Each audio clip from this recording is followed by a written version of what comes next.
بسم الله، الحمد لله و الصلاة و السلام علی رسول الله و علی آله و صحبه و من والاه.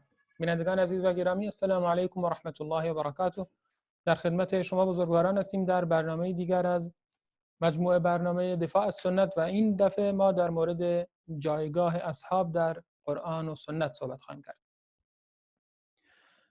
بینندگان عزیز، علت انتخاب این موضوع قضیه است که به چند وقت پیش برمیگرده، یعنی تقریباً 10 یا 2 هفته پیش شبکه استانی کردستان به اسم شبکه کرد در ایام سوگواری برای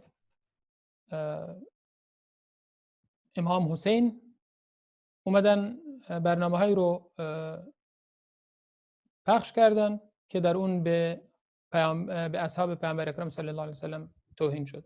در اونجا همون زیارت، نمیدونم اسمش رو چی بذارم، شرک‌آلود، کفرآلود، بغض‌آلود عاشورا رو خوندن و در اونجا به اصحاب پیامبر اکرم صلی الله علیه و سلم توهین کردن که در این زیارت عاشورا مطالب بسیار زیادی اومده.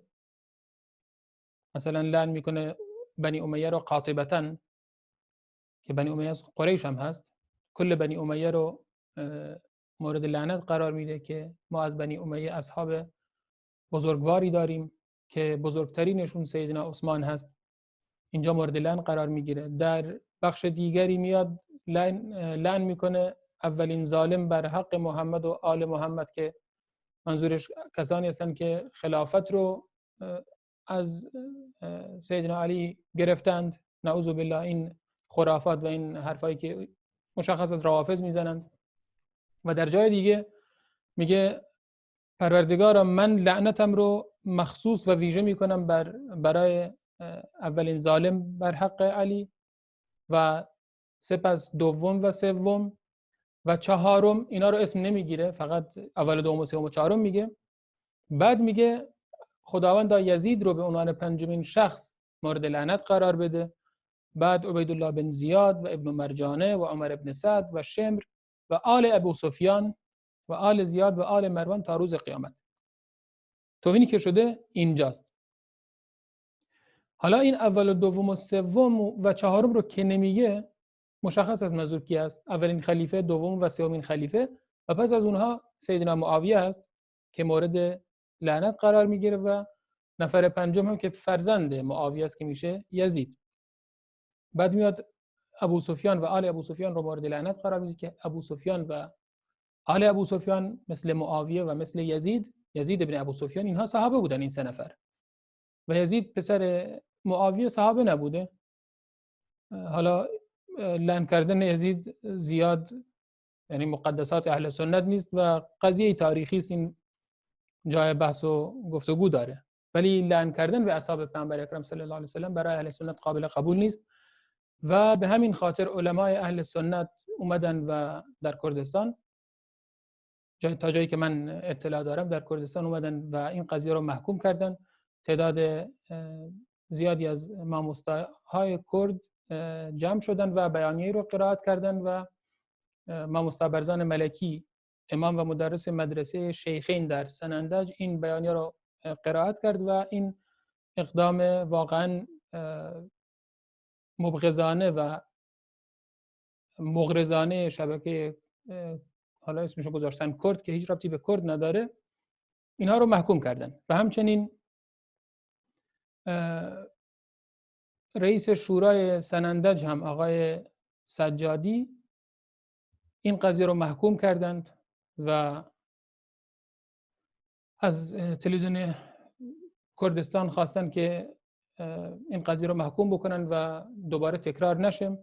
و در پایان هم و مهمتر از همه اینها، ماموستا کاک حسن امینی اومد این قضیه رو محکوم کرد و ایشون فرمودند که قضیه صدا و سیما مستقیم زیر نظر رهبری است و اگر چیزی در این صدا و سیما رخ بده و پخش بشه، چون افراد مستقیما از طرف ایشون تعیین میشن و مسئولیت هم متوجه ایشون خواهد شد. پس در اینجا که به اصحاب رسول الله صلی الله علیه و سلم توهین شده و 1.5 میلیارد مسلمان احساساتشون جریحه دار شده به خاطر گفتگوی و خوندن یک متن پر از ایراد و مطالب غیر شرعی قابل قبول نیست و این مسئولیت متوجه جناب رهبر هست. و بعدش هم بعد از اینکه این اعتراضها ماموستاها و علمای اهل سنت به این قضیه اعتراض کردند، رئیس مدیر کل صدا و سیمای کردستان که اسمش جعفر عبدالملکی است اومد و این قضیه رو محکوم کرد، ولی عذری که آورده و محکومیتی که کرده واقعا بدتر از قباحتی بوده که اینها انجام دادند. در اینجا اومده میگه اختلافات کار دشمن و دشمنا میان اختلافات بین مسلمانان ایجاد میکنند که این حرف درسته و ما دیدیم که اینا چجوری دارن اختلاف درست میکنن بین مسلمانان. و متنی که ایشون گفته این هست، میگوید متاسفانه در پخش زنده مراسم ایام سوگواری حضرت ابا عبدالله الحسین از شبکه کردستان در چند ثانیه مطلبی پخش گردید که قلوب متدینین را جریحه دار نمود. یعنی قضیه رو به چند ثانیه کوتاه خلاصه میکنه و یعنی خودشون متدین نیستن، بله فقط دیگه اهل سنت متدینن. متدینین ها ناراحت شدن. بعد میگه این جانب علاوه بر برخورد با عاملان، این سهلنگاری از همان ابتدا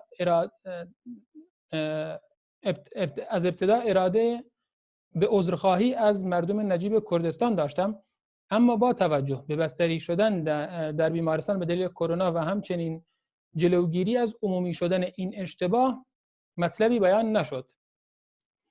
اما پس از این که به قول این فرد تفرقه افکنان و گردانندگان برخی از کانال‌ها در شبکه‌های مجازی باعث نشر این خطا شدن و متاسفانه به تحریک احساسات مردم متدین می‌پردازند، بر خود لازم می‌دانم که از مردم متدین و سلحشور استان و علمای دلسوز به جهت خطای پیش آمده عذرخواهی نمایم و امیدوارم شما سروران معظم خطای پیش آمده در مجموعه تحت امر این جانب را به احترام زحمات شبانه روزی همکاران خستگی ناپذیر در نشر دین و فرهنگ مورد اغماض قرار دهید و مثل همیشه توطئه‌های دشمن کشور عزیز اسلامی و دیانت مصطفوی را ناکام گذارید. حالا این جناب خودش کی هست؟ این جناب آقای عبدالملکی مدیر کل صدا و سیمای کردستان، ایشون از کردهای اورامی زبان شهرستان قروه هست و همچنین بله شیعه هست. از شیعه هست، چون قرار نیست کسی از اهل سنت در استان کردستان هیچ منصب بالایی رو به دست بیاره، چه فرماندار باشه، چه مثلا رئیس صدا و سیما باشه یا استاندار. و ایشون حالا خودشون در ایجاد تفرقه در بین کردها دست بالایی داره. ایشون چون اورامی هست معتقد، میگه زبان اورامی، نمیگه لهجه اورامی از لهجه های کردی، ادعا میکنه که این زبان هست و روی این خیلی مانور میده و میگه مثلا زبان لکی، زبان فلانی. خلاصه میخواد بین کردها با این اقوال خودش تفرقه ایجاد بکنه. بعد خودش خیلی فرد متعصب مذهبی است و در 16 ماه حضورش در شبکه کردستان فشار مضاعفی به کارمندان اهل سنت این شبکه وارد کرده و اونها رو از تمامی حقوق خود محروم کرده. مثلا 8 معاون وی فقط 1 نفر از اونها که اون هم به اصطلاح خودشون خانواده شهید هست اهل سنته، در میان این 8 معاون خودش. و این قضیه خب مشخصه که این فرد چقدر فرد متعصبیه. متاسفانه اینجوریه وقتی که کسی از اقلیت‌های ملی در ایران هست و شیعه هم هست، از فارس‌های شیعه متعصب‌تر میشه و این فرد هم یکی از اون هست. خلاصه به اصحاب پیامبر صلی الله علیه و سلم توهین شده. این قضیه رو ما محکوم میکنیم و مسئولیت این قضیه رو متوجه رهبری و کسانی که مستقیم در این قضیه دست دارند و توانایی تغییر دارند متوجه اونها میدونیم. واقعا این توهین رو اونها کردن و همچنین توهین رو متوجه تمام کتب شیعه میکنیم که این زیارت عاشورا رو آورده و کسی نیومده، هیچ کدوم از علمای شیعه نیومده که تعلیقی زیر این بنویسه که آقا این حرف نادرسته، برخلاف وحدت مسلمانان هست. حالا هرچند اعتقاد هم داشته باشن بیان به صورت تقیه چیزی بنویسن. هیچ کدوم از علمای شیعه، هیچ کدوم از مراجع شیعه از روزی که این مذهب ساخته شده تا امروز کسی نیومده این قضیه رو نفی بکنه و بگه مثلا این برخلاف اعتقادات مسلمانان هست و نباید همچین چیزی رخ بده. پس اینجا متهم اصلی از همون روز اول مثلا شیخ طوسی است که این حدیث رو ذکر کرده و ما بقیه کتب شیعه، و پس از اون هم امروز رهبر جمهوری اسلامی که آقای علی خامنه‌ای باشه.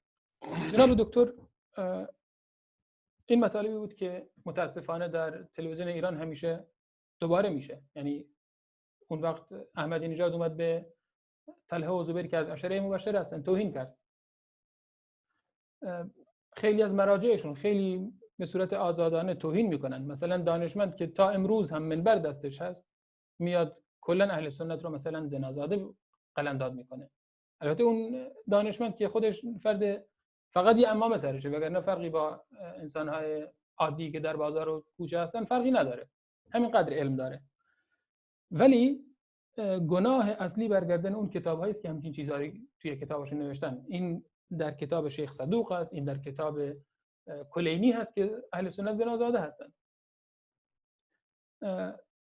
خب برای اینکه مردم بهتر این قضیه رو بدونن و بفهمن که این کاری که اینها دارن انجام میدن چه گناهی نزد خداوند متعال داره، یعنی توهین کردن به صحابه، آیا یک چیز عادی هست یا خداوند متعال در قرآن، حالا که احادیث رو بگیم شاید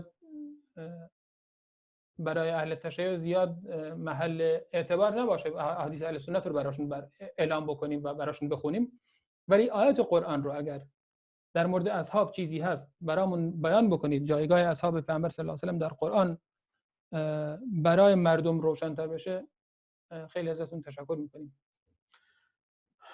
خیلی ممنون. من هم خدمت شما و تمام بینندگان عزیز و گرامی عرض سلام و ادب دارم و حقیقتا من هر روز لحظه شماری می‌کردم برای اینکه به این موضوع یک پاسخ در واقع ما هم یک پاسخی داده باشیم. بله.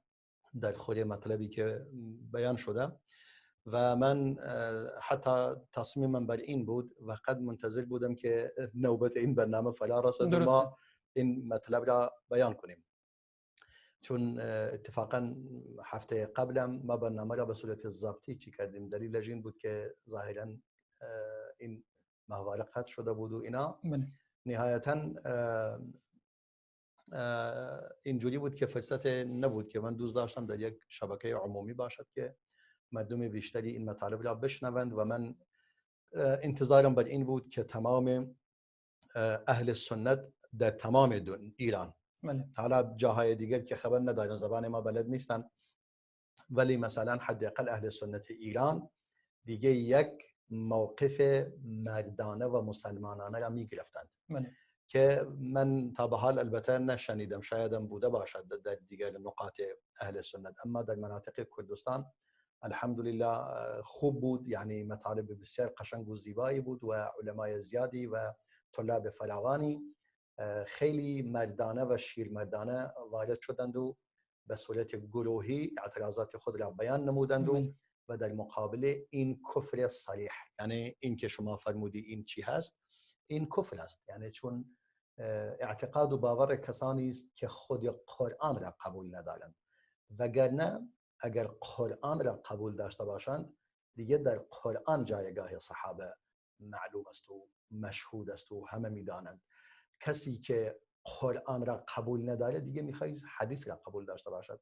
خودشون هم که حدیث ندارن، حدیثی از رسول الله هیچی ندارن و اومدن احادیث دروغینی را به امامانی که ادعا میکنن که با اونا هستند و پیشوای آنان هستند، اونا را دستاویز خود قرار دادند برای توهین به اسلام و در واقع از بین بردن اسلام و دشمنی با اسلام. یعنی در واقع اینا دشمن خدا و رسول هستند. الان میبینیم چه وضعیتی بر سر این آخوندها اومده که به لطف پروردگار در کشور خود، در خانه خود امنیت و آسایشی برایشون باقی نمونده، هیچ کدوم. و انشاءالله روزی میرسد که تمام اون عمامه های کثیف بر گردن کثیف اونان انشاءالله آویخته می شود و با همون عمامه های خود اونها به جایگاه مطلوب خود خواهند رسید. بله، این قضایا مثل اینکه در ایران گفته میشه تقاص داره، باید تقاصش رو پس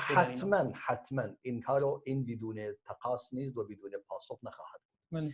و این هم اهل سنت هم یعنی اینها در نهایت ضعف و زبونی که دارند، ضعف و ناتوانی که الان در آن به سر میبرند، مانند یک مرغ سربریده فقط دارن دست و پا میزنند، راهی ندارن جز سقوط، جز فروپاشی کامل، هیچ راهی ندارن. در این حال میآیند چنین جسارتی میکنند در مناطق سنی نشین، در مناطق کسانی که دارن یعنی یک شعله آتش هستند. یعنی شما میایی آتش فشان را تحریک میکنید. مردم مسلمان کرد آتش فشانی هستند، یک آتش فشانی هستند که اگر به اذن پروردگار این آتش فشان بروز کند و شعله بزند، دیگه تمام قابل کنترل نخواهد بود. نه تنها الان ایران کلا مانند یک آتش فشانی است، تمام ایران و کردستان برا میخوان اینا. یعنی میگه اگر انسان چرا عاقل کند کاری که باز آرد پشیمانی، یعنی این نابخردان و این بی عقلان و نابخردان دارن کاری میکنن تیشه به ریشه خود میزنن، هرچند ریشه ندارن، الحمدلله ریشه ندارن، دارند گور خود را میکنند. یعنی با این کار ناشایست و با این کار ناپسند و نادرست گور خود را میکنند. و این از دیگه وقتی که ظلم هرچی بزرگتر بشه اونجاست که باید واقعا از بین میرود و نابود میشود و سقوط میکنند. اینها هم انگار هنوز راضی نیستند.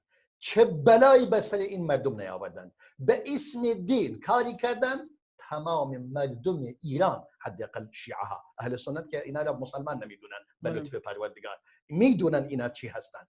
و اهل سنت به قول ما یکی از اون ماموستا که میگفت ما نه ما شما را قبول داریم نه شما ما را قبول داریم. ابراهیم تبنا این دو مثلا ماموستای شجاع و قوی دارد اینجوری مثلا صحبت میکنه، میگه واقعا نه ما شما را قبول داریم نه شما ما را قبول داریم، شکی در آن نیست. اصل قضیه اینه ما همدیگه رو داریم تحمل میکنیم، ولی شما کاری نکنید بیایید در خانه ما، بیایید کسی وارد خانه تو شود و در خانه خودت به تو توهین کند. این خیلی بی‌معنی است. یعنی این کاری که اسرائیل کرده، یعنی کار اینا از کار اسرائیل بدتر است. اسرائیل کجا اومده در خود فلسطین به فلسطینیان توهین بکنند، به این صورت به دین فلسطینیان توهین کنند؟ این کارو نمیکنن، نکرده، چنین غلطی نکردن هرگز. ولی اینا میآیند در خانه ما، در ملک ما، در شهر ما، در استان ما، در مرکز استان کردستان میآید چنین جسارتی میکند. منتظر چی خواهد بود؟ یعنی منتظر از دیگه بار دیگر این مردم شریف به این حکومتی که به آخر رسیده و به پایان رسیده دوباره مردم به او دیگه رأی بدهند و اولا بپذیرند و اولا قبول کنند. این مردم مثل میگه اخگر زیر خاکستر هستند، واقعا اخگر زیر خاکستر هستند و به اذن پروردگار آنها را خواهد سوخت.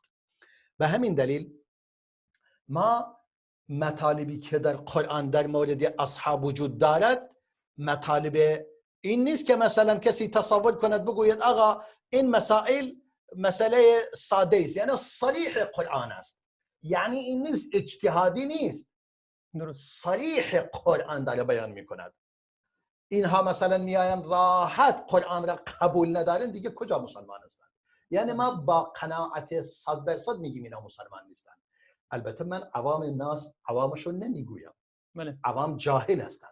اما اینایی که آخوند هستند، این آخوندهای نفهم، اینها آخر این آخوند احمق میگوید اهل سنت حرامزاده هستند. چرا؟ چون به ایمان به ولایت ندارد. این معنی چی معنی داره؟ پس یعنی اگر اینجوری باشه تمام انبیا باید حرامزاده باشند. بله دیگه. این چه معنی دارد این احمق، این فهم کجندیشی؟ آخر بگو کلینی گفته باشد، هر احمقی از این احمقا گفته باشد. این مطلب چه ارزشی دارد؟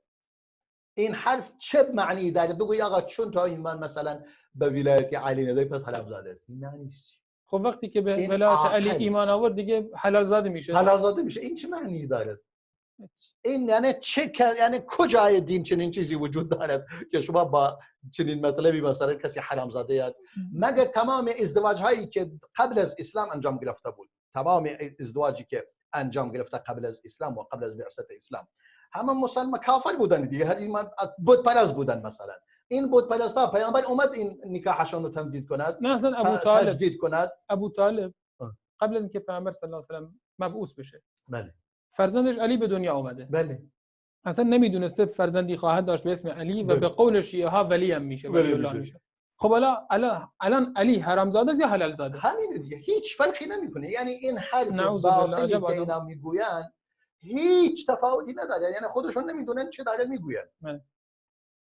خود اونها اگر اینجوری باشد، مثلا حالا کسی از اونها مثلا تا به حال فرزند تازه شیعه میشد، همه اینا دارن مردم را شیعه میکنن، از اینا همه حرام زاده بودن، مگر فقط به اینکه حلال زاده میشن. یعنی چی این حرف؟ حلال و حرام ربطی به پدر مادرشون داره. خود فرد بیچاره چه ربطی داره؟ هیچ ربطی نداره. اینا مثلا نگاه میکنیم مطالبی را بیان میکنن که هیچ عاقلی و هیچ انسان خردمندی نمیتواند بپذیره. من نمیدونم این مردم عادی چی هستند، چرا درک نمیکنن، واقعا چه شعوری دارن. پروردگار. جناب دکتر، ما میان برنامه کوتاه میبینیم، خدمتشون شما برمیگردیم و خدمت بینندگان عزیز خواهیم بود. بسیار. و میپردازیم به آیاتی که در این مورد در بسیار. قرآن اومده. بسیار. بینندگان عزیز با ما باشید پس از دیدن یک میان برنامه.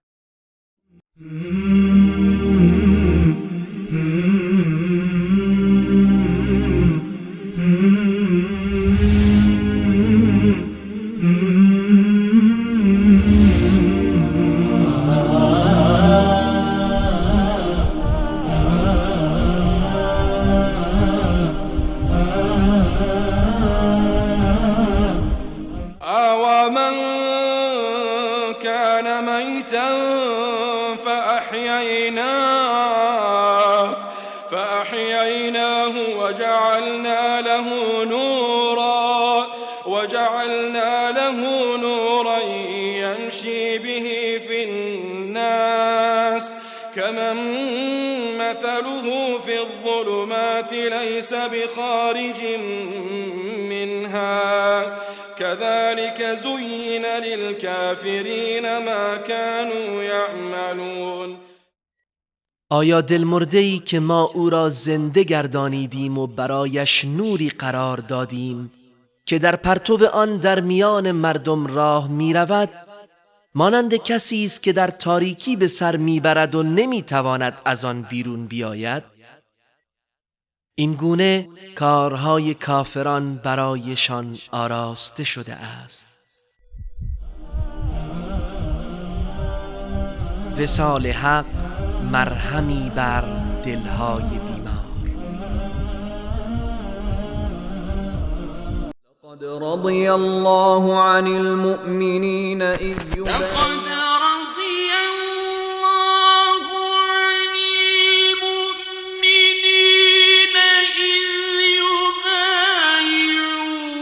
لقد رضي الله عن المؤمنين إذ يبايعونك تحت الشجرة فعلم ما في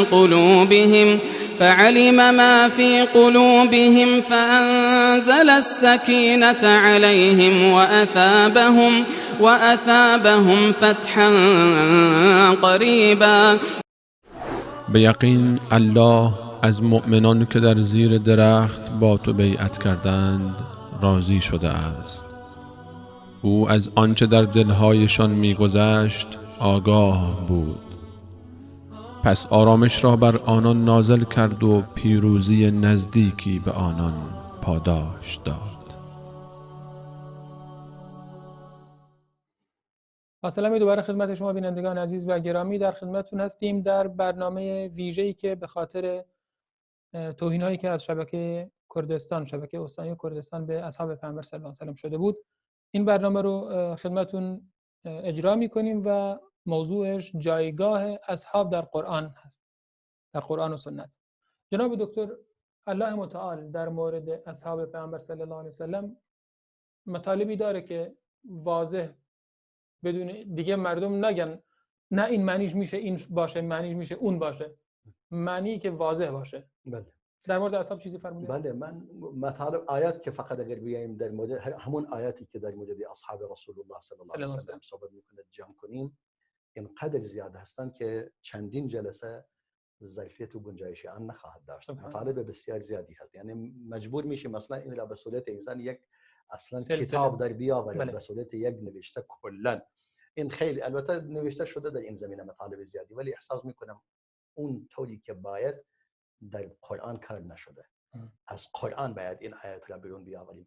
مثلا مسائلی که در مورد غزوه تبوک هست، در مورد غزوه احد هست، در مورد غزوه بدر هست، همه تمام در مورد فضائل این بزرگواران است. در اونجا امداد پروردگار برایشون اومده. اینها مطالبی هستند ریز، دقیق، نیاز دارد به کار دقیق تر و علمی تر. اما آیاتی هستند دیگه واضح و روشن، دیگه بدون هیچ گونه مشکلی مطالب را بیان میکنن که هر انسان، ساده ترین انسان هم میتواند این مطالب را بفهمد. آیاتی که در مورد ابوبکر الصدیق مثلا ثانی اثنین اذ هما فی الغار، که مثلا صریح و روشن اذ یقول لصاحبه لا تحزن ان الله معنا، الله با ماست، یعنی من و شما با هم هستیم و پروردگار با ماست. مثلا موسی علیه السلام وقتی که به قومش میگوین، قومش وقتی که اعتراض میکنن ای موسی انا لمدرکون، الان جیش فرعون ما را فرا میگیرد و بالاخره ما را به ما میرسند، میگوید کلا ان معی ربی، معیه، پروردگار با من است. یعنی حتی پیروان موسی علیه السلام اون جایگاهی نداشتند که در اونجا موسی بفرماید الله با ماست، یعنی با من و با شما. بله، الله با همه هست، اما نصرت الله در این جای معین به خاطر موسی بود فقط. چرا؟ چون اینها هنوز اون شایستگی نداشتن. چون دقیقاً بعد از این حادثه و این جریان که رودینی بالاخره طی نمودند و به اون ولی رودینی رسیدند، درخواست کردن از موسی که برایشون بت بسازند. اجعل لنا الها کما لهم آلهه. رفتن اونجا دیدن مجموعه از مردم بت پرستی میکنن، گفتن ای موسی برای ما بت‌های بگذار مثل اونا. یعنی اینجا مشخص شد که موسی در اونجا فرمود ان معی ربی، پروردگار با من است و شما هم با من هستید. نهایتاً با سبب من شما نجات پیدا میکنید. ولی در مورد ابوبکر پیامبر فرمود خدا با ماست. خدا با ماست، با من و شما.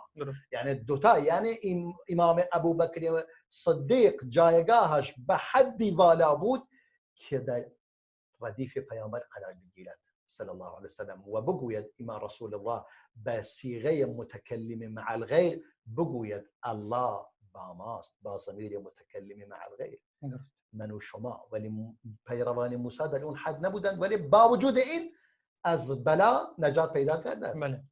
حالا منظورم این است مثلا آیات فراوانی فقط در مورد ابوبکر، اذ یقول لصاحبه، با صاحبش میگوید، دوستش، همراهش، همیارش، واقعا در سخت‌ترین شرایط با او همراه بوده و در سخت‌ترین شرایط فقط با او اعتماد کرده و اعتمادش البته نمیگوییم فقط با او، یعنی بهترین افراد معتمد رسول خدا ابوبکر بوده. درست، اینجوری بگوییم بهتره. واقعا درست. تمام، یعنی همه از یارانش را قبلا فرستاده هجرت کردن، تنها خودش مونده، ابوبکر مونده. پیامبر میره اونجا، ابوبکر هم خودش آماده کرده برای این، یعنی از ته دل خودش که رسول الله حتما من با او هم سفر میشم. اونم اومده قبل از اینکه رسول الله با او خبر بدهد، خودش امکانات دو طرف را آماده کرده، یعنی هم یک شتر برای رسول الله و یک شتر برای خودش و تمام امکانات لازم برای این سفر آماده کرده بدون اینکه پیامبر چیزی هم گفته باشد. وقتی که رسول الله یک دفعه میاد خونهش، میفرماید الهجره، بله خودت آماده. تمام. حرکت بیکنند و یعنی این فرد، حالا امام علی را به او اعتماد کرده، او را در جای خودش گذاشته که بخوابد و ابوبکر صدیق هم را با خودش همراهی کرده. فرزندان ابوبکر برای پیامبر اخبار میارن، به فرزندان ابوبکر اعتماد کرده، کاملا به خانواده ابوبکر. بله.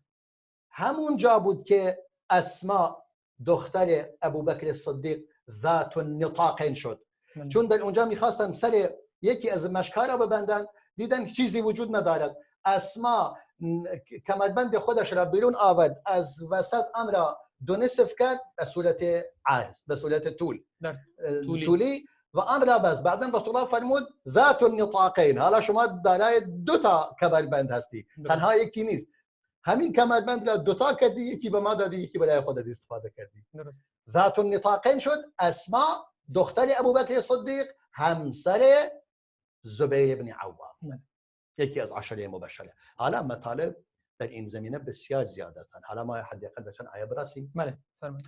پروردگار مثلا در سوره توبه آیه 100 میفرماید والسابقون الاولون من المهاجرین والانصار والذين اتبعوهم بإحسان رضي الله عنهم ورضوا عنه وأعد لهم جنات تجري تحتها الأنهار خالدين فيها أبدا ذلك الفوز العظيم. الله أكبر ولله الحمد. میفرماید پیشتازان اول از مهاجران، نگاه کن تعداد بسیار زیادی بیان میکنند به صورت جمع. پیشتازان اول از مهاجرین، پیشتازان اول از انصار، هر دو گروه، اهل مکه اهل مدینه. مهاجرین مکه و انصار مدینه، یعنی تمام کسانی که از مکه به مدینه هجرت کردند اینا مهاجر هستند، اینا سابقین هستند. یعنی سابقین اولین از مهاجرین. یعنی الان ما بیان بگوییم که سابقین حالا چه کسانی هستند. علما میگن اونایی که قبل از اینکه هجرت کنند، رسول الله صلی الله علیه و هجرت کنند، مسلمان شدن، اینا سابقین اولین هستند. درست. قبل از حالا یعنی ابوبکر و عمر و عثمان و علی اینا دیگه طلحه و زبیر و تمام اونایی که قبل هجرت کردن دیگه تمام سابقین هستند. اصلا اونایی که قبل از رسول الله هجرت کردن که درست. تعداد اکثر الصحابه قبل از رسول الله هجرت کردن. درست. دقیقاً. تمام این مهاجرینی که سابقین اولین از مهاجرین و سابقین اولین از انصار و کسانی که نگاه کن، کسانی که آنان را پیروی میکنند بی احسانین، بگونه ای از احسان، بگونه ای از نیکی. اینا دو تا احسان دارند، یک احسان هجرت، یک احسان نصرت. درسته. هجرت در راه خدا، نصرت دین خدا باز. پس کسی که از نعمت هجرت بهره مند نبوده، از نعمت نصرت اهل مدینه بهره مند شدند. درسته. حالا مهاجرین سابقین اولین و هر کسی که اینها را پیروی کنند در یکی از این دو مورد، یا در هجرت یا در نصرت دین الله، همونا هم پروردگار وعده بهشت را به آنان داده. رضی الله عنهم، الله از اونا راضی است. و رضوا عنه، اونا از خدا راضی هستند. یعنی هر چی به اونا داده، اون چیزی که می‌خواستن خدا بهشون داده. و رضوا عنه، الله اکبر، اونا راضی هستند از خدا. خدا از اونا راضی است، اونا از خدا راضی هستند. به همین خاطر اهل سنت وقتی که اسم صحابه را میاری رضی الله عنهم، همین کلمه اصطلاح قرآنی است. رضی الله عنهم و رضوا عنه و اعد لهم. شما نگاه کن ببین در میان اهل تشیع یک بار رضی الله عنه وجود داره؟ نخیر. به لطف پروردگار ندارن. درست. چون اونا میخوان از اهل سنت جدا، از اهل اسلام جدا باشن، از اهل قرآن. بله. اهل سنت اهل قرآن هستند. میگه مخالفت کن با اونا، هدایت در مخالفت با مسلمان، در مخالفت کردن با اهل اسلام. بله. اهل اسلام اهل قرآن هستند. بله. اهل قرآن و سنت هستند. و اعد لهم جنات تجری تحتها الانهار. پروردگار برای سابقین اولین از مهاجرین و سابقین اولین از انصار بهشتی را آماده کردن، نه بهشتی، بهشت های. میفرماید و اعد لهم جنات، نگفته یک جنت، چندین جنت را برایشان فراهم ساخته. تحتها الانهار، در زیر این جنت ها باغها نه رودخانه روان است، رودخانه های روان است. تا خیلی خوب اینا تا کی اونجا میمانند؟ خالدین فیها، در اونجا میمانند. میگه جاودانه در آن میمانند. بعدا باینم بسنده نکرده، ابدا هم آورده. خود جاوید به معنی ابد میدهد. ابد هم ده برای تأکید بیشتر. این میگن تأکید معنوی، تأکید لفظی نیست. چون تأکید لفظی مثلا میگه خالدین خالدین، یا بگه خالدین فیها خالدن. اگر میگفت خالدین فیها خالدن میگفتیم تأکید لفظی. لفظ خالد دوباره آمده. ولی در اینجا تأکید معنوی است که معنی لفظ دیگری به کار رفته که همون معنی داره. درست. خالدین فیها ابدا. دیگه هم میدونن معنی ابدا یعنی چی. یعنی اونا جاودانه جاودانه جاودانه. خیال نکنید این یک مبالغه است. برای همیشه تأکید میکنند. در آنجا ماندگار هستند. واقعا ذلك الفوز العظیم. این یک رستگاریه و یک دستاورد بسیار عظیم است. مگر دستاورد از این بهتر هست؟ نخیر. فزت ورب الکعبه. انسان دیگه بهتر از این فوز و رستگاری و دستاوردی بهتر از این نمیتواند به دست بیاورد. حالا در اینجا من خیلی واضح روی این آیه دقت کنیم. این آیه اگر ما رویش یک کمی نگاه کنیم مشخص کرده تعدادی هستند که هجرت کردن، تعداد بسیار زیادشون به صورت والسابقون و جمع الاولون المهاجرین الانصار، همه اینها الفاظ جمع هستند. اونایی که عربی بلدن، یعنی الفبای عربی بلد باشن، اینو تقریبا میفهمن، حداقل چیزی خونده باشه حتی در مدارس و در مدارس دولتی اینو میدونن. سابقون، اولون، مهاجرین، الانصار، اینا حتی در فارسی هم مکان میدن همه اینها. این الفاظ عربی همه دلالت میکند بر تعداد فراوانی از اصحاب رسول الله صلی الله علیه و سلم و میگه کسانی که پیرو اینان هستند.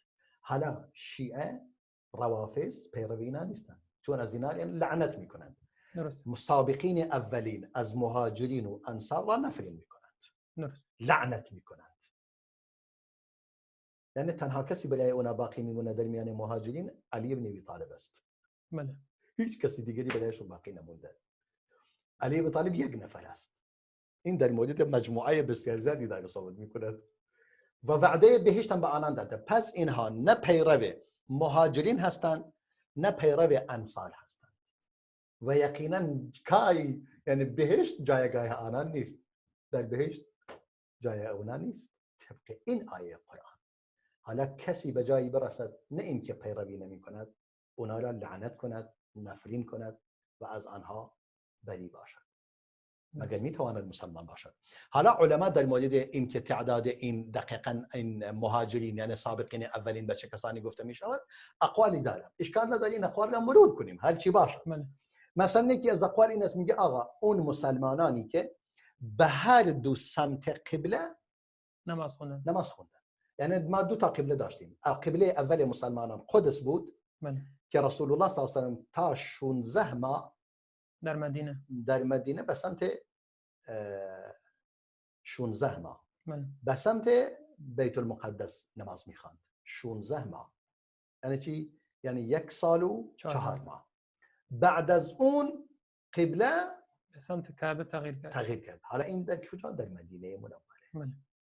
شما نگاه کن، یعنی 10 سال اول مکه تمام شده، به مدینه هم رسیده ایم، چون قبله تغییر قبله در مدینه انجام گرفته.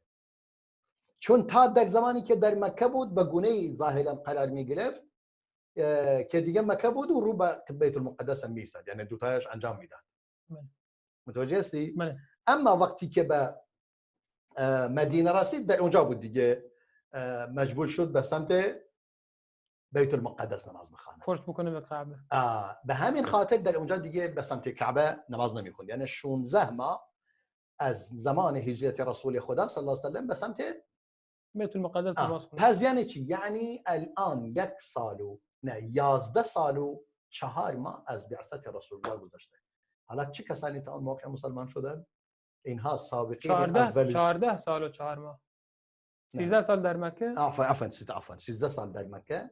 من همیشه بسیار. گاهی توش دوچار این چی میشم، خلط میشم.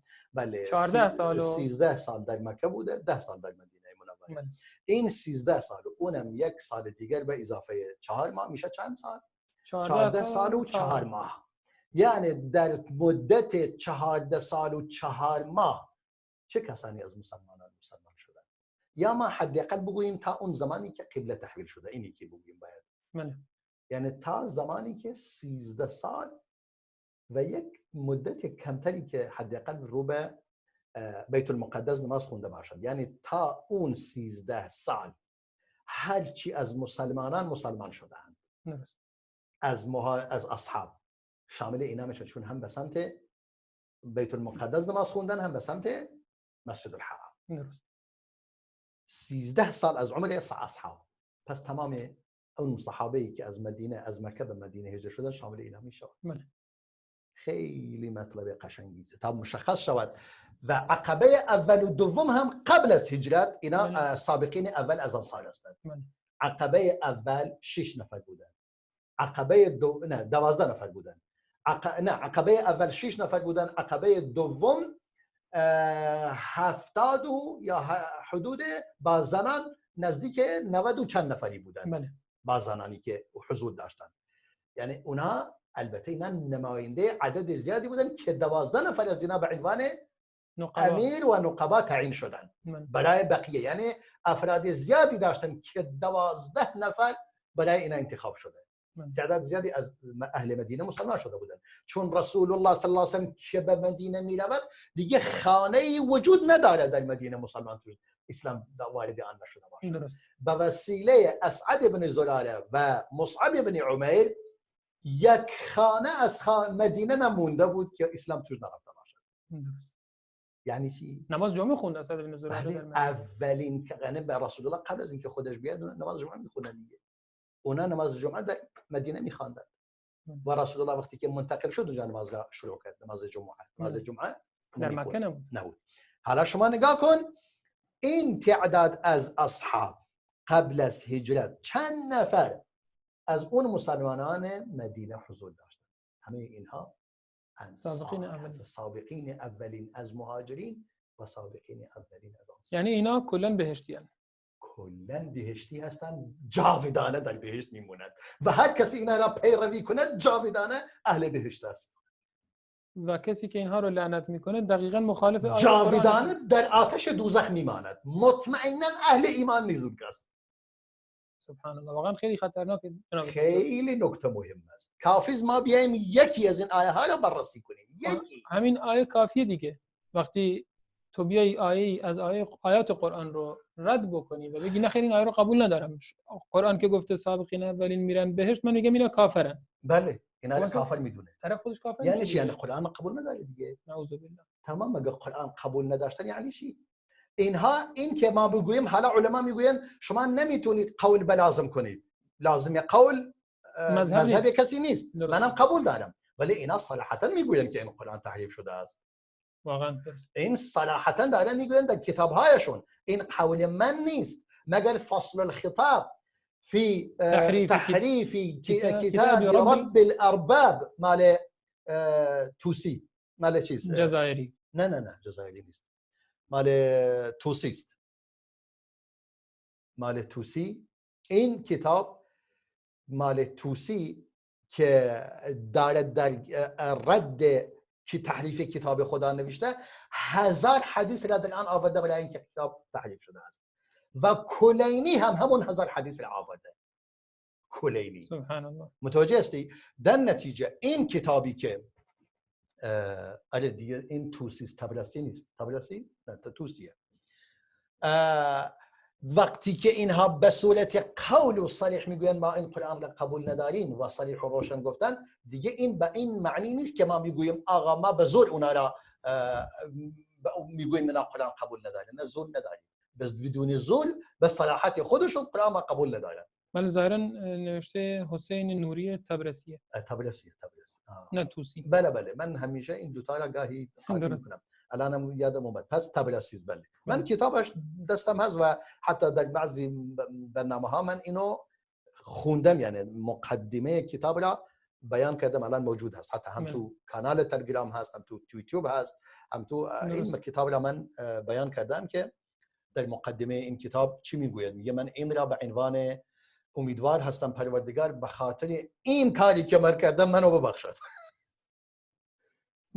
این کار بزرگی که من کردم. اینجوری میگوید. با ابلیس محشور میشه. قطعا با ابلیس چنین کاری نکرد. ابلیس این کارو نکرد. این گناه مرتکب نشده بیچاره. گناهی اصلا مرتکب نشده ابلیس به این حد. سبحان. حالا وقتی که ما میگیم صریح و روشن، این علمای رافضی ایمان به خداوند متعال ندارن، به قرآن خدا ندارن، به اسلام ایمان ندارن، نتیجتا هیچ رابطی به اسلام ندارن.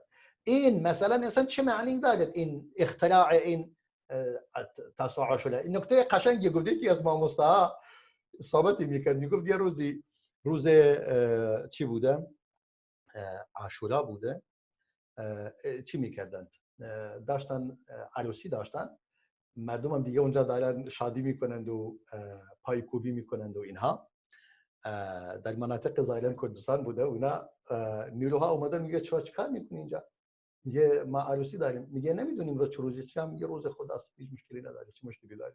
میگه خیلی خوب. میگه امروز امام حسین شهید شده. گفت والله ما خبر نداریم کی شهید شده. میگه 1400 سال پیش. میگه بابا این کسی که الان داره میرقص این دستمال دستش تو اول فایده است که در کردی میگن چوپی دستشه. چوپی بهش میگن اون کسی که گرداننده اول.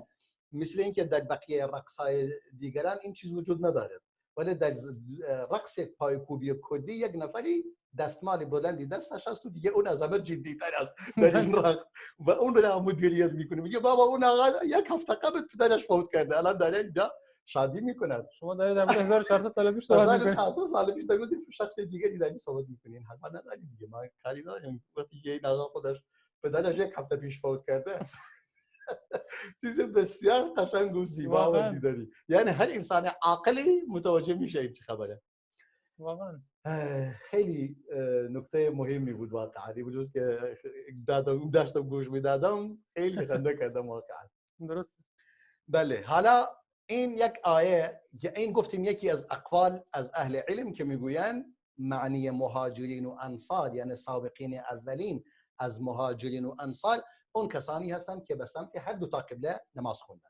جناب دکتر ما تقریبا یک ربع وقت داریم. اگر میتونید به صورت خلاصه تر این مطالب رو بگید که ما بتونیم آیات بیشتری ببینیم، بینندگان از این آیات بیشتری بشنون. خیلی خوب. پس مشکلی نیست. خیلی چند تا مورد دیگری از من احساس میکنم اینا ضروری هستن که اینم را بیان کنم.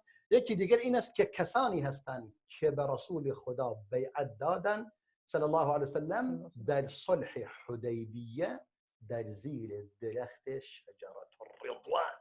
1400 نفر قرآن در مورد آنان سخن میگوید و صریح آیات قرآن در موردشون هست که اینم یکی از اون آیات است که مشکلی ندارد. این قول و این آیات هم همین است که پروردگار در سوره فتح آیه 17 میفرماید لقد رضي الله عن المؤمنين اذ يبايعونك تحت الشجرة فعلم ما في قلوبهم. سبحان الله أكبر. فأنزل السكينة عليهم وأثابهم فتحا قريبا. الله أكبر.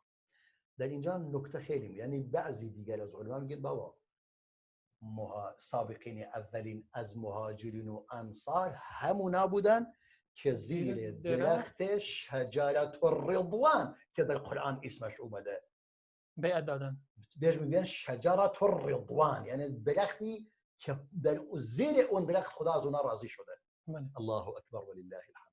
میگه براستی پروردگار راضی شد از همون ایمانداران عنیل مؤمنین. یعنی خیلی جالب است. سید قطب یک چیزی را بیان میکنه، میگه ما لها من موقف. چه حالتی باید باشد تو مطمئن باشید که خداوند متعال در یرحمک الله خداوند متعال در بالای عرش میگوید من از تو راضی هستم. کسانی از مؤمنین در زیر اون درخت بیعت دادن به رسول خدا، پروردگار میگه من از همه شما راضی هستم. سبحان. چه حالتی باید داشته باشد؟ چه عجیب، واقعا نکته بسیار بسیار عظیم و جالب است. یعنی سید قطب رحمه الله در اونجا مطلبی را بیان میکند کسی که انسان خودش رو تصور کند در چنین حالتی قرار بگیره. حالا نگاه کن، پروردگار میگه من راضی شدم، پروردگار راضی است از همون ایمانداران، یعنی دیگه مشخص کرده چه کسانی هستند و فرموده کدوم ها میگی؟ اذ یبایعونک تحت الشجره، هنگامی که دارن به تو بیعت میدهند در زیر همون درخت. یعنی درخت را معین کرده، زمان را معین کرده، مسلمان را معین کرده در اونجا. خیلی عجیب است واقعا.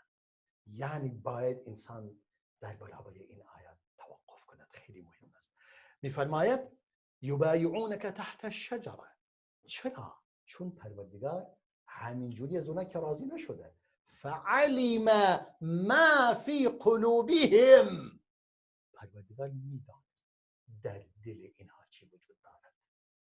فعلم ما فی قلوبهم، به همین خاطر ازشون راضی شده. بله، چون میدونست اخلاص، یعنی پروردگار در مورد قلوب اینا داره صحبت میکند. حالا اگر روافض بگوید اونا منافق بودن، خیلی خوب، اینجا پروردگار میگه منافق نیستن، چون پروردگار میدانست قلب اونها چه اندازه اخلاص در آن وجود دارد.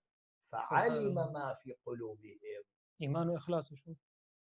فانزل السکینه علیهم، در اونجا آرامش را بر قلبهایشان نازل نمود. و اثابهم فتحا قریبا، دیگه پروردگار به آنها پاداش یک پیروزی نزدیکی داد.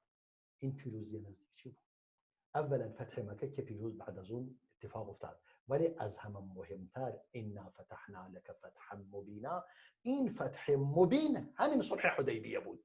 چون در این صلح حدیبیه اونا قرار بود به مدت 10 سال این صلح با مشرکین در بین رسول خدا صلی الله علیه و آله با مشرکین اتفاق بیفتاد و در این 10 سال مسلمانان در آرامش قرار بگیرند. اما 3 سال که نگذشت اینقدر مردم مسلمان شد که از اول تا آخر اینقدر مسلمان نشده بود. سبحان الله. دیگه مشرکین گفتن نه، فایده ای نداره، ما باید این صلح رو نقض به هم بزنیم، یعنی نقضش کنیم، در جنگ باشیم بهتر از این است که یکی خبر از دست بدهیم. چون دیدن خالی میشد، تمام دیگه خالی شد. یعنی بیشتره. حالا این تعدادی که اونجا بودن چه کسانی بودن؟ یعنی میگه 1400 بودن به قول برادران افغانی. به فارسی اونا به 1400 میگوین چی؟ 1400. در حدیث اینجوری میگوید، در این حدیث علما میگوید 1400 بود اینا. یعنی تعداد این مسلمانانی که در اونجا بیعت دادن 1400 نفر بودن. 1400 نفر دیگه. تمام تنها کسی که در اونجا حضور نداره در میان 3 تا امامان اهل سنت، امام ابوبکر صدیق بود، امام عمر فاروق بود، امام عثمان بن عفان نبود. و اصلا اتفاق چنین اتفاقی که افتاد و این بیعتی که انجام گرفت به خاطر عثمان بن عفان، خاطر عدم حضور ایشون بود، چون اون حضور نداشت و اینجوری شایع کردن که عثمان بن عفان شهید شده. یعنی چون رسول خدا صلی الله علیه و آله در میان مسلمانان به امام عمر گفت شما برو به اهل مکه بگو که ما قصد جنگ نداریم، اومدیم یک عمره را انجام میدهیم و به مدت 3 روز میمونیم و برمیگردیم بدون اینکه جنگی دعوا هیچ کاری کنیم. امام عمر فرمود والله من دیگه ظاهرا کسی اونجا ندارم از من دفاع کند. احساس میکنم امام عثمان یک عشیره بسیار بزرگی هستند و یک قبیله بسیار بزرگی اونجا دارد، حداقل افرادی باشند به خاطر دنیا هم باشد، به خاطر حفظ و آبروی خودشون هم باشد، از او دفاع میکنند. همون قبیله بنی امیه. بنی امیه دیگه یک قبیله، یک مجموعه بزرگی بودن از قریش. اینا حالا من با از این رافضیه صحبت میکرد، میگه خیلی خوب مگر رسول الله نفرموده الائمه من قریش؟ گفتم بله. پس ابوبکر کجا قریشی؟ عمر گفتم بابا همه قریشی هستند. نگفته هاشمی، گفته قریشی. بله. اگر میگفت هاشمی بله. اینا همه برادر و پسر عموی هم دیگه هستند دیگه. همه پسر عموهای هم هستند. همشون یک قبیله قریش. یعنی قریش بزرگ و از اینا بالاخره خانواده هایی و مثل اینکه فامیل‌های مختلفی از اینا پیدا شده. در نتیجه این ابو امام عثمان رسول الله پیشنهاد امام عمر را پذیرفت، گفت واقعا درسته. امام عثمان را فرستاد، مشرکین هم امام عثمان را بازداشت کردند، یعنی اجازه برگشت ندادن به او و گفتن نهایتا وقتی که او قبل از موعد برنگشت دقیقاً شایعه کردن که بله عثمان کشته شده، شهید شده اونجا. وقتی که اینو انجام دادن گفتن که عثمان شهید شده، رسول الله صلی الله علیه و سلم مسلمانان را دعوت کرد، گفت بیایید بیعت بدهیم به این که همچنان که از جان و مال خود دفاع میکنیم آنچنان از دین خدا و حق عثمان دفاع کنیم. گفتن خیلی خوب، بیعت بر مرگ، بیعت مرگ بدهید. این بیعت رو دادن و رسول خدا صلی الله علیه و سلم گفت اگر عثمان بن عفانم زنده باشد این دست دیگرم به جای عثمان در این بیعت میگذارم. سبحان الله. این دست دیگر که از این فضیلت محروم نشه. واقعا این یعنی امام عثمان هم الان مورد رضایت پروردگار است زیر این آیت هم. زیر این آیه دیگرم. درسته. یعنی به نظر من این فضیلت عثمان بن عفان از همه بالاتر است. دست پیامبر بوده. چون یه پیامبر صلی الله علیه و سلم رسما او را تایید کرد. آخر یک سوال ایرادی از او گرفتن از امام عثمان، گفتن اولا شما چند ایراد دارید؟ یکی این که در جنگ بدر شرکت نبودی. بله. دوم این که در غزوه احد فرار کردی. بله. سوم این که در صلح حدیبیه نبودی. بله. گفت خیلی خوب، جوابش واضح است. در جنگ بدر که نبودم به خاطر این بود که دختر رسول خدا صلی الله علیه و سلم در بستر مرگ بود. همسر دختر رسول خدا، بله، همسر رسول الله، همسر امام عثمان. امام عثمان همسر امام عثمان دختر پیامبر بود، رسول خدا بود صلی الله علیه و سلم. گفت در بستر مرگ بود، من هم به خاطر ایشون موندم. از رسول الله اجازه گرفت. رسول الله صلی الله علیه و سلم اجازه داد. بعداً فرمود در جنگ بدر سهمی برای من قرار داد. بله. یعنی مثل کسی که حضور داشته. بله. چون انگار حضور داشت. بله. انگار حضور داشت، چون از قلباً میخواست حضور داشته باشد ولی اونجا عذری برایش پیش اومد. بله. رسول الله حقی برای من بیانه، انگار من بودم، پس منم در اون. رسول الله اعتراضی نداشته، شما چرا اعتراض دارید؟ نه اعتراض نداشته اصلا، چون به کسی از غیر از مجاهد کسی که حضور نداره که به اون سهمی نداره، تعلق نمیگیره. سهم مجاهد به او دادن که حضور داشته. این یکی. مورد دوم در غزوه احد که میگید همه فرار کردیم. بله. تعداد بسیار کمی 10 نفر بیشتر پیش رسول الله نموندن در غزوه احد. اما در اونجا پروردگار فرمود عفا الله عنه. پروردگار ما را عفو کرد. در همون آیه 2 بار میگه خدا شما را عفو کرده. بله بله، یعنی پروردگار آنان را عفو کرد و رسول خدا هم آنان را بخشید و دعای خیر برای آنان کرد. بله. این نکته خیلی مهم است. در سوره گفت مورد صلح حدیبیه هم که من رفته بودم اونجا وساطت کنم و خبر سفیر رسول الله بودم. بله. صلی الله علیه و سلم برای مشرکین، و وقتی که سفارت کردم اونا منو بازداشت کردن و رسول الله دست مبارک خودش را دست چپش را روی دست راستش قرار داد. گفتم اینم برای بجای عثمان بن عفان. گفت اینها چه کسی از اینا داشته؟ مگر گفت امام عثمان مگر رسول خدا نفرمود من حفر بئر الرؤم فله الجنه؟ کسی که این چای رومه را حفر کند برای مسلمانان و رهگذران بهشت مال اوست. گفت چه کسی این چای را حفر کرد؟ غیر از من کسی دیگری بود؟ گفت رسول الله مگر نفرمود من جهز جیش العسره؟ جیش العسره در قرآن اومده. بله. غزوه تبوک. من جهز جیش العسره فله الجنه. اگر کسی جیش عسره را آماده کند و مهیا کند و کمک کند بهشت از آن اوست. چه کسی این کارو کرد به جز من؟ الله اکبر ولله الحمد. یعنی من بودم اینا.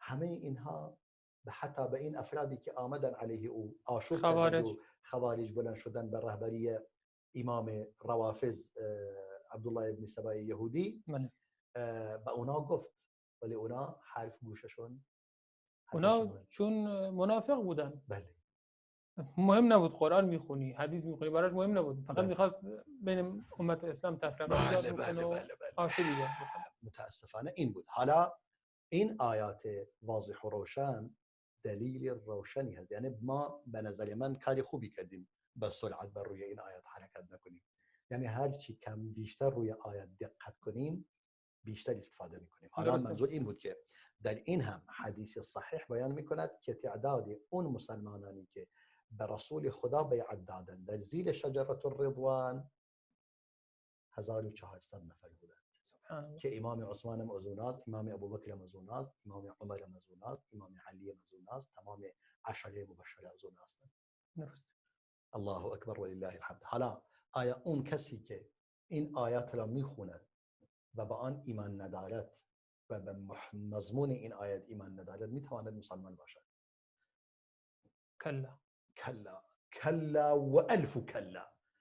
یعنی وقتی که میگی کلا یعنی به هیچ وجه، یعنی کلا مثل لا نیست، لا یعنی نه، ولی گفتی کلا یعنی 1000 بار نه، میلیون ها بار نه. ما اینجوری توی مدارس دینیمون اینجوری یاد گرفتیم کسی یک حرکت از قرآن رو قبول نداشته باشه کافر میشه. یک حرکت، یک کسر، یک فتحه. ولی حالا بیای این همه آیات رو قبول نداشته باشه، یا مسلمانی؟ به خدا قسم که مسلمان نیست. حالا ما قول علما را بگیم که سابقین اولین حالا کدوما بودن. جناب دکتر وقت خیلی کم هست، 2 دقیقه وقت داریم. اینم دوست دارم بگویم، این خیلی مهمه. این هم بفرمایید. یکی دیگر از اقوال این میگه آقا اهل یعنی سابقین اولین از مهاجرین و انصار اهل بدر هستند، یعنی اونایی که در جنگ بدر شرکت کردند که اونا هم که بودن قبل از همه خلفای اربعه 313 تا 317 وجود دارد، یعنی دیگه بیشتر از 17 نیست و کمتر از 13 هم نیست. 300 و اینقدر نفر مسلمانان بودن که 4 خلفای راشدین و عشره مبشره، اونا که از این دشمنانش هستن همه اونا داخلش هستن. تنها امام عثمان بن عفان حضور نداشت که رسول الله صلی الله علیه و سلم سهم مجاهدی برای او قرار داد، چون به همسرش در بسته مرگ بود و فوت کرد. این هم یکی دیگر از اون اقوال که میگویند حالا ما هر کدام که بگیریم خیلی قشنگ و زیبا هستن، واقعا نکات خیلی مهم است. و بعضی دیگر میگویند آقا تمام اصحاب رسول الله صلی الله علیه و سلم که سابقه همراهی او داشتند، درست، سابقه همراهی او داشتند، چه قبل از هجرت چه بعد از هجرت در حالت در مکه مدینه منوره. این هم یک قول دیگری است که دیگه همه را شامل می شود. به نظر من قول قوی هم هست، چون اینها ابتدا یعنی صدر اسلام همینا هستند دیگه. اسلام 1400 سال ادامه داره. اونا اولین کسانی هستن که بهش ایمان آوردن. اولین مجموعه. حالا ما الان ما بگوییم اگر قول پنجم میگوین آقا سابقین اولین اونا بودن که از دیگران فوت کردند و شهید شدند، ولی این دیگه امام ماوردی گفته که خیلی جالب نیست این، چون سابقین اولین از مهاجرین و انصار دیگه بحث مرگ الان وجود نداره. یکی دیگه این از اونایی که قبل از هجرت باشه امام علی هم داخل نمیشه.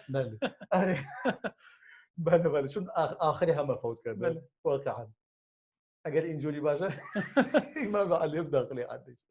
بله. قول ششم میگوین آقا کسانی هستند که قبل از هجرت مسلمان شدند، تمام شد و رفت. قبل از هجرت چه از مهاجر چه از انصار چه از مهاجرین که مسلمان شد، قول قوی است که ما گفتیم. چون این گفتیم مدینه کسی خونه ای نمونده بود که مسلمان نشوند، یعنی اینها دیگه بیشتر 90% صحابه را شامل میشوند. بیشتر اقوال به هم نزدیک بودن، یعنی اونایی که قول صلح حدیبیه و اینایی که قبل از هجرت مثلا مسلمان شد، اینا وقتی که نگاه میکنی بیشتر قول ها به هم نزدیک هستند. درست. در نتیجه کسی که به صحابه توهین میکنه به قرآن کلام خدا ایمان ندارد. بهتر این است که ما بگوییم دشمنان خدا و کتاب خدا و رسول خدا قبل از اینکه بگوییم دشمنان صحابه. واقعا جناب دکتر خیلی تشکر میکنیم، جزاکم الله خیر. وقت ما به پایان رسیده. ازتون عذرخواهی میکنیم که وقت زیادی در اختیار نداریم که بتونیم بیشتر این مطالب رو روشن بکنیم. این نکته رو به بینندگان عزیز هم عرض بکنیم که خودتون رو نگاه بکنید که در کدوم طرف قضیه قرار دارید. آیا با قرآن هستید یا ضد قرآن؟ فقط همین آدم به قول معروف کلاه خودش رو قاضی قرار بده. کجای این خندق قرار گرفتید؟ تا دیدار دیگر و برنامه دیگر همه شما بزرگواران رو به الله تعالی می‌سپاریم. و السلام علیکم و رحمت الله و برکاته.